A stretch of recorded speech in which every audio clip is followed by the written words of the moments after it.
ഒരു തലമുറ മാറിപ്പോകുമ്പോൾ ആ തലമുറ അവരുടെ അടുത്തു വരുന്ന തലമുറയ്ക്ക് അവരുടെ സൗഭാഗ്യങ്ങളും അവരനുഭവിച്ചിരുന്ന എല്ലാ സുഖ സൗകര്യങ്ങളും മക്കൾക്കോ അവരുടേതായ പിന്നീട് വരുന്ന തലമുറകൾക്ക് കൈമാറി കൊടുക്കുക എന്നുള്ളത് പലപ്പോഴുമായിട്ട് നമ്മൾ ഈ ലോകത്തിൻ്റെ ഘടനയിൽ കാണുന്നതാണ്. അത് ലോകം മൊത്തം നടന്നുകൊണ്ടിരിക്കുന്നതാണ്.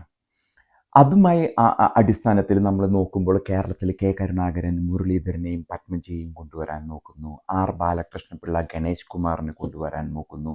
അതുപോലെ കുറേ അനുഭവങ്ങൾ ഇപ്പോൾ സിനിമയിലാണെങ്കിലും മമ്മൂട്ടിക്ക് ദുൽഖർ സൽമാനെ വളർത്തി കൊണ്ടുവരണം, അങ്ങനെ ബിസിനസ്സിലാണെങ്കിൽ അങ്ങനെ കൈമാറി കൊടുക്കുന്ന അത് നമ്മളിപ്പോൾ അമേരിക്കയിലാണെങ്കിൽ ഒരു പക്ഷേ അങ്ങനെ പെടുന്നൊരു സാഹചര്യം നിലനിൽക്കില്ല. കാരണം ഒരു പക്ഷേ ഈ വില്ല് എഴുതി വെക്കുമ്പോൾ അവർ വലിയൊരു ശതമാനം അവർ ചിലപ്പോൾ ചാരിറ്റിക്ക് എഴുതി വെച്ചിട്ടാണ് പോവുക. കുറച്ചൊരു ശതമാനം മാത്രമാണ് പിൻതലമുറ മക്കൾക്ക് വേണ്ടി കൈമാറുള്ളൂ.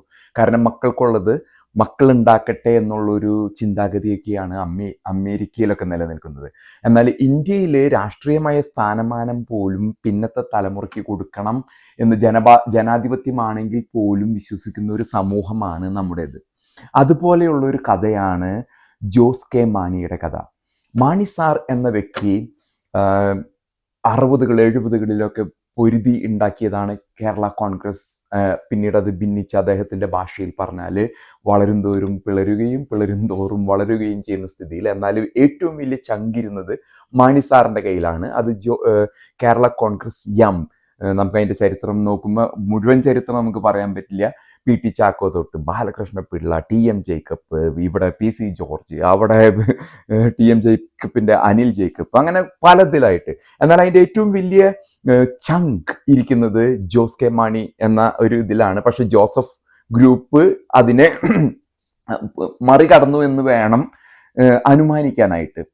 ഈ അടുത്ത് കേരളത്തിൽ നടക്കുന്ന സാഹചര്യങ്ങൾ, ചർച്ചകൾ എന്ന് പറഞ്ഞാൽ ജോസ് കെ മാണിയെ LDF നിന്നും UDF കൊണ്ടുവരാൻ സാധിക്കുമോ എന്നുള്ള ചർച്ചയാണ് നടക്കുന്നത് ഈ അടുത്ത ദിവസങ്ങളിൽ. അതുമായിട്ട് ബന്ധപ്പെട്ട് ഞാൻ ചെറിയ ചർച്ചകളുടെ ഭാഗങ്ങൾ, ബിറ്റ്സ് ആൻഡ് പീസസ് എനിക്കും കിട്ടി അവിടെ നിന്ന് ഇവിടെ നിന്നൊക്കെ ആയിട്ടുള്ള ഫോൺ വിളികളൊക്കെ മൂലം. അപ്പോൾ ജോസ് കെ മാണിക്ക് വളരെ ഭയമുണ്ട്. കാരണം പാലയിൽ മാണി സി കാപ്പൻ ജയിച്ചിരിക്കുകയാണ്. അവിടെ നടന്ന ജോസഫ് ഗ്രൂപ്പും ഈ മാണി ഗ്രൂപ്പും തമ്മിലുള്ള ഒരു ഭിന്നതയുടെ പേരിൽ മാണി സി കാപ്പൻ കഴിഞ്ഞ തവണ പാല സീറ്റ് എടുത്തു.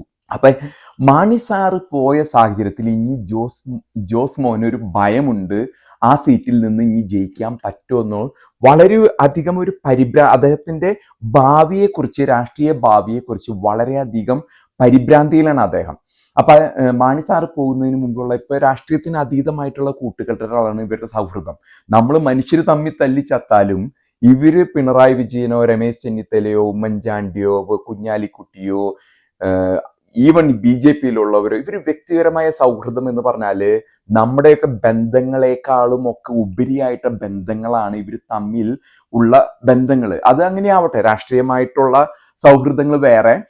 രാഷ്ട്രീയമായിട്ട് ഇവർ അങ്ങോട്ടും ഇങ്ങോട്ടും പലതരത്തിലുള്ള കാര്യങ്ങൾ അങ്ങോട്ടും ഇങ്ങോട്ടും വാദപ്രതിവാദങ്ങൾ നടത്തുമ്പോഴും ഇവർ തമ്മിലുള്ള അന്തർധാരയും സൗഹൃദങ്ങളും വളരെ വലുതാണ്.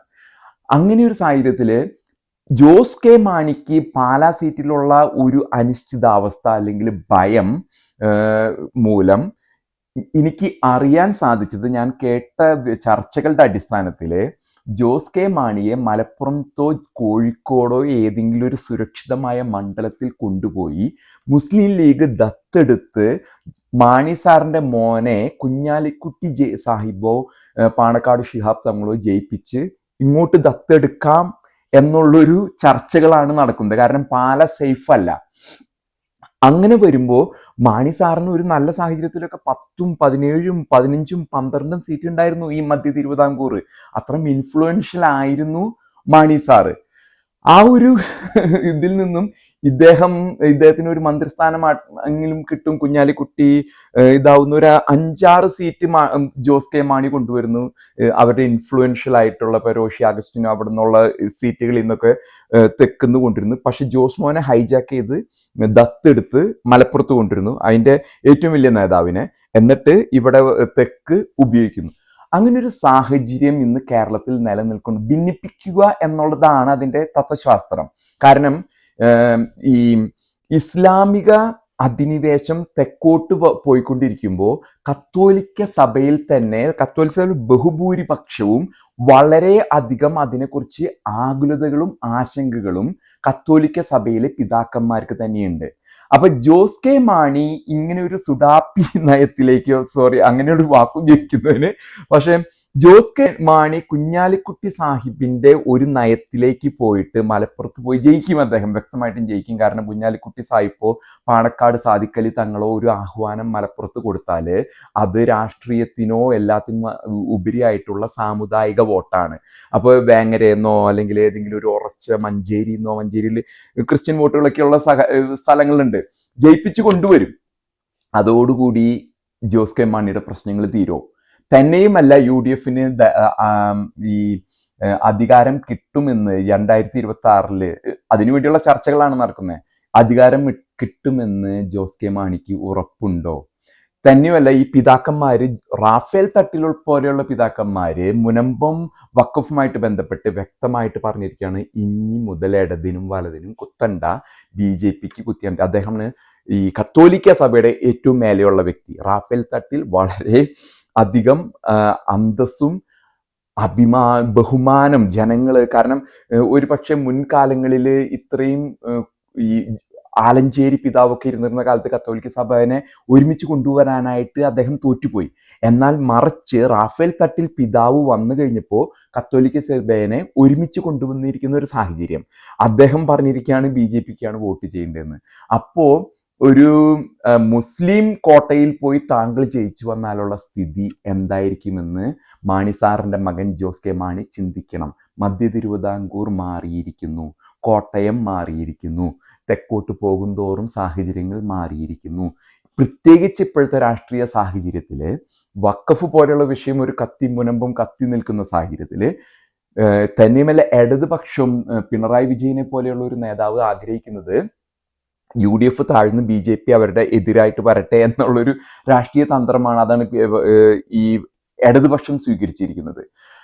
ഈ ഒരു സാഹചര്യത്തിൽ ജോസ് കെ മാണി വളരെയധികം ചിന്തിക്കേണ്ടിയിരിക്കുന്നു എന്നാണ് ചെറിയൊരു ഉപദേശം. കാരണം താങ്കൾക്ക് തലമുറകളായി കൈമാറി കിട്ടിയിരിക്കുന്ന താങ്കളുടെ പിതാവിൽ നിന്നും ലഭിച്ചിരിക്കുന്ന ഒരു സൗഭാഗ്യമാണ് ഈ രാഷ്ട്രീയ സ്ഥാനമാനം. അത് നിലനിർത്തി കൊണ്ടുപോകുവാനായിട്ട് താങ്കൾ വ്യക്തമായ, എനിക്കറിയാം UDFൽ താങ്കളെ ജോസഫ് വിഭാഗം അടിച്ചൊതുക്കി ഇല്ലാണ്ടാക്കി. അവിടെ ജോസഫ് വിഭാഗത്തിന് ശക്തമായ പ്രാതിനിധ്യമുണ്ട്. അങ്ങനെ സാഹചര്യത്തിൽ മധ്യ തിരുവിതാംകൂർ താങ്കൾക്ക് സേഫ് ആയിട്ടുള്ള പ്ലേസ് അല്ല. പക്ഷേ താങ്കൾ ബുദ്ധിപരമായി കളിക്കുകയാണെങ്കിൽ താങ്കൾക്ക് ഇന്നത്തെ സാഹചര്യത്തിൽ താങ്കൾ ചെറുപ്പമാണ്, താങ്കൾക്ക് ഏറ്റവും നല്ല ഒരു ഫ്യൂച്ചർ മുന്നോട്ട് പോകാനായിട്ടുള്ള ഫ്യൂച്ചർ ഒരു പക്ഷേ BJP ആയിരിക്കുമോ എന്ന് ചിന്തിക്കണം. കാരണം ഈ രാഷ്ട്രീയത്തിൽ മതമില്ല എന്നോ വർഗീയത ഇല്ല എന്നൊക്കെ വെറുതെ ഘോരം പ്രസംഗിക്കുമ്പോഴും വ്യക്തമായിട്ടും താങ്കളുടെ വോട്ട് ബാങ്ക് കത്തോലിക്ക ക്രിസ്ത്യൻ ബെൽറ്റിലാണ്. അവിടെ ഒരു ലീഡർ ആകണമെങ്കിൽ താങ്കൾ ഇത്തിരി പണിയെടുക്കേണ്ടി വരും.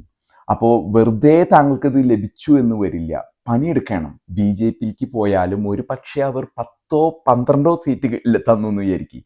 താങ്കൾ ക്ലീനാണ്, സേഫാണ്, മുഖ്യമന്ത്രി സ്ഥാനം താങ്കൾ വിചാരിച്ചിട്ട് കാര്യമില്ല. പക്ഷെ ഒരു പക്ഷേ കേന്ദ്രത്തിൽ പോകാൻ സാധിക്കുമായിരിക്കും. ഒരു രാജ്യസഭാ MP, ഒരു കേന്ദ്രമന്ത്രി, ഇതൊക്കെ താങ്കൾക്ക് സ്വപ്നം കാണാൻ സാധിക്കും. ഇപ്പുറത്താണെങ്കിൽ താങ്കളെ കത്തോലിക്ക സഭ, താങ്കൾ ഒരു സീറ്റ് ഇവിടെ നിന്ന് മലപ്പുറത്ത് അവർ ഒരു സീറ്റ് താങ്കൾക്ക് തരും. മാണി സാറിൻ്റെ മകൻ എന്ന സീറ്റ് മലപ്പുറത്ത് നിന്ന് ജയിപ്പിച്ച് കൊണ്ടുവരും അവർ. ബാക്കി താങ്കൾ പ്രതീക്ഷിക്കുന്നത് ഒരു 5-6 സീറ്റിൽ താങ്കളെ ഇടുക്കിയിലോ കോട്ടയത്തോ പൂട്ടിക്കെട്ടി തരാനായിരിക്കും UDFൻ്റെ ഐഡിയ. അത് കുഞ്ഞാലിക്കുട്ടി സാഹിബിൻ്റെ ഐഡിയ ആയിരിക്കും. അപ്പോൾ താങ്കൾ വ്യക്തമായിട്ടും വളരെ കൂടുതലായിട്ട് ഒരു ചിന്തിക്കേണ്ടിയിരിക്കുന്നു താങ്കൾ ഒരു ഏത് രീതിയിലേക്കാണ് പോകേണ്ടത് എന്ന്. പക്ഷേ താങ്കൾക്ക് ഇത്തിരി പണിയെടുത്താൽ, കാരണം ഇപ്പൊ കത്തോലിക്ക സഭ മുഴുവനുമായിട്ട് ഒരു കാവ്യവൽക്കരണം നടന്നുകൊണ്ടിരിക്കുകയും അപ്പുറത്ത് നിൽക്കുന്നവര്, ഞാനിപ്പോ വടക്കു നിന്നുള്ളൊരു ചാനലിൽ നിന്ന് കേട്ടതാണ്, ഒരു സഹോദരൻ ഇരുന്ന് മീഡിയ വണ്ണിൽ ഇരുന്ന് പറയാണ് കാസ ടെറർ എന്ന് പറഞ്ഞ് ടെററിന് അവസാനിപ്പിച്ചിട്ട് അദ്ദേഹം പിന്നെ കാസ വർഗീയവാദി, ടെററിസ്റ്റ്, തീവ്രവാദി എന്നാണ് വിളിക്കാൻ വന്നത്. അവരുടെ ചാനൽ കാണുന്ന ഒരു ഭാഷയുണ്ട്, വലതുപക്ഷ സംഘപരിവാർ ക്രിസ്ത്യൻ കാസ തീവ്രവാദികൾ, ടെററിസ്റ്റ്. നമ്മളാണ് ടെററിസ്റ്റ് 75% കേരളത്തിന്റെ. അപ്പൊ ആ 25% കൂടെയാണോ താങ്കൾ ചേരാൻ പോകുന്നത് എന്നുള്ളത് വ്യക്തമായിട്ടും താങ്കൾ ഇപ്പൊ തീരുമാനമെടുക്കേണ്ടിയിരിക്കുന്നു. 2024 2025 തദ്ദേശ സ്വയംഭരണം ഉണ്ട്, 2026 സമയം അടുത്തു പോയിട്ട് തീരുമാനം എടുത്താൽ താങ്കൾക്ക് പണി പാലും വെള്ളത്തിൽ കിട്ടും. അതിനോട് ഈ 2026 അടുത്ത് ചെന്നിട്ട് തീരുമാനം എടുത്താൽ, എന്നാൽ താങ്കളുടെ രാഷ്ട്രീയ മാർഗരേഖ ഇന്ന് തീരുമാനമെടുത്ത് താങ്കള് എവിടേക്ക്, ഇപ്പോ UDF-ലേക്ക് ആണെങ്കിൽ UDF-ലേക്ക്, കാരണം ഇപ്പൊ താങ്കൾ ചാടി എത്ര അങ്ങോട്ട് ചാടും. ഇപ്പൊ LDF-ൽ നിന്ന് LDF-ലേക്ക് ചാടി, ഇനി UDF-ലേക്ക് ചാടുന്നു, ഇനി UDF-ൽ നിന്ന് സമയമില്ല. ഒരു വ്യക്തമായ മാർഗരേഖ ഉണ്ടെങ്കിൽ, ഒരു പക്ഷെ താങ്കൾ അതിന് പ്രത്യാഘാതമായിട്ട് കാണുന്ന ഘടകങ്ങൾ ചിലപ്പോൾ PC ജോർജ് BJP-യിൽ നിൽക്കുന്നുണ്ട്. PC ജോർജ് BJP-യുടെ ആണ്, ഷോൺ ജോർജും BJP-യുടെ ആൾക്കാരാണ്. താങ്കൾക്ക് ഇപ്പോഴും ഒരു ഐഡന്റിറ്റി, മാണി സാറിന്റെ മകന്റെ ഐഡന്റിറ്റി വെച്ച് അതിന്റെ ഘടകകക്ഷിയാവാം. BJP കേന്ദ്ര നേതാക്കളുമായിട്ടും സംസ്ഥാന നേതാക്കളുമായിട്ടും ചർച്ച ചെയ്ത് ഒരു രൂപരേഖയ്ക്ക് താങ്കൾക്ക് അവസരമുണ്ട് എന്ന് വേണം. ഇത് മണ്ഡലങ്ങളൊക്കെ രാഷ്ട്രീയ ചർച്ചകൾ നടക്കുമ്പോൾ മണ്ഡലങ്ങളൊക്കെ നിങ്ങൾ അങ്ങ് പോകുന്നതിന് മുമ്പ് തന്നെ ധാരണയിലെത്തും. അതൊരു വാക്കാണ്. അപ്പൊ അങ്ങനെ ധാരണയിലെത്തി ഒരു 15 സീറ്റിൽ തുടങ്ങിയാൽ ഒരു പക്ഷേ താങ്കൾക്ക് 12 10 സീറ്റ് കിട്ടും, 2 3 മന്ത്രിസ്ഥാനം കിട്ടും, ചിലപ്പോൾ പിന്നീട് ഒരു കേന്ദ്രമന്ത്രിസ്ഥാനത്തേക്കും സാധ്യതകളുണ്ട്. ശരിക്കും ചിന്തിക്കേണ്ടിയിരിക്കുന്നു.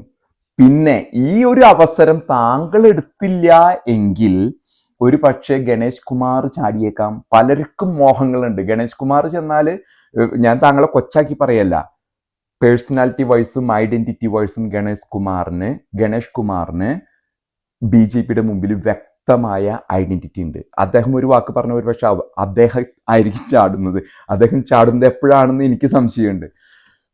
പിന്നെ താങ്കളാണെങ്കിൽ താങ്കൾക്ക് അവർക്ക് ക്രിസ്ത്യൻ വോട്ടുകൾ വേണം BJP-ക്ക്, അത് വലിയൊരു മാറ്റം ഉണ്ടാക്കും. താങ്കൾക്ക് negotiation on the table, negotiation ടേബിളിൽ താങ്കൾക്ക് വരുമ്പോൾ താങ്കൾക്ക് മുൻകൈ ഉണ്ട്. 15 തുടങ്ങിയ ഒരു സീറ്റ്, 2026 നിയമസഭാ സീറ്റിൽ 15 തുടങ്ങിയ ഒരു പക്ഷേ അവർ 12 നിങ്ങൾക്ക് തന്നിരിക്കും. PC ജോർജ് അപ്പുറത്ത് നിൽക്കുന്നുണ്ട്, വ്യക്തമായിട്ട് ഇത് ചെയ്യാൻ പറ്റും. പക്ഷെ താങ്കളുടെ ഓപ്ഷൻ എന്ന് പറയുന്നത് ഇപ്പൊ UDF താങ്കൾക്ക് തരാൻ പോകുന്നത് 7 10 ഇടയിലുള്ള സീറ്റ് ആയിരിക്കും.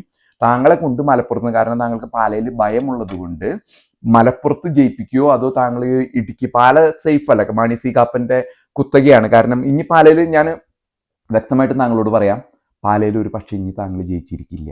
ഞാൻ ഒരു ഇതായിട്ട് അങ്ങനെ പറയാണ്. താങ്കൾ ചിലപ്പോൾ ഒരു പക്ഷേ ഇനി പാലയിൽ താങ്കൾക്ക് അടിവേരുകളിൽ ചെന്ന് പ്രവർത്തിക്കാൻ, കാരണം അവിടെ ധ്രുവീകരണം സംഭവിച്ചായിരുന്നു.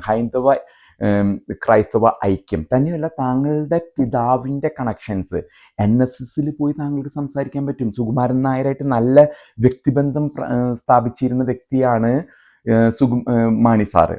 അതുപോലെ തന്നെ SNDP വെള്ളോപ്പള്ളി നടേശനും തുഷാർ വെള്ളോപ്പള്ളിയൊക്കെ ആയിട്ട് വ്യക്തിബന്ധങ്ങളുള്ളതായിരുന്നു മാണി സാറിന്. അതൊക്കെ നമുക്ക് എല്ലാവർക്കും വളരെ അടുത്ത വ്യക്തിബന്ധം സ്ഥാപിച്ച്, അതാണ് അദ്ദേഹത്തിന്റെ രാഷ്ട്രീയ നേതൃത്വം. പണ്ടാരോ പറഞ്ഞ പോലെ ഇദ്ദേഹം മധ്യ തിരുവിതാംകൂറിൽ ഒതുങ്ങി നിൽക്കേണ്ട വ്യക്തിയായിരുന്നില്ലേ താങ്കളുടെ പിതാവ്.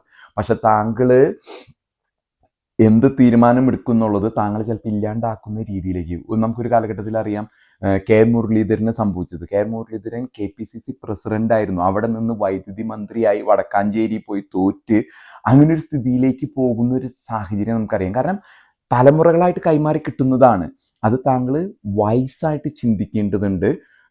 തന്നെയുള്ള തീരുമാനം എടുത്തു കഴിഞ്ഞാൽ അതിനെ താങ്കൾക്ക് ഈ മധ്യ തിരുവിതാംകൂർ ബെൽറ്റിൽ ഞാൻ നേരത്തെ സൂചിപ്പിച്ച പോലെ NSS, SNDP, കത്തോലിക്ക സഭ, വേറെ ഒന്നും നോക്കേണ്ട ആവശ്യമില്ല. അവിടുന്ന് വ്യക്തമായിട്ട് താങ്കൾക്ക് നല്ലൊരു രീതിയിലേക്ക് ഒരു രാഷ്ട്രീയ ഭാവി ഉണ്ടാക്കാൻ സാധിക്കുമെന്ന് താങ്കളോട് ഒരു ചെറിയ ഉപദേശം കണക്കാക്കരുത്, ഒരു സജഷൻ താങ്കൾക്ക് ചെയ്യാൻ സാധിക്കുമെന്നാണ് എൻ്റെ വിശ്വാസം.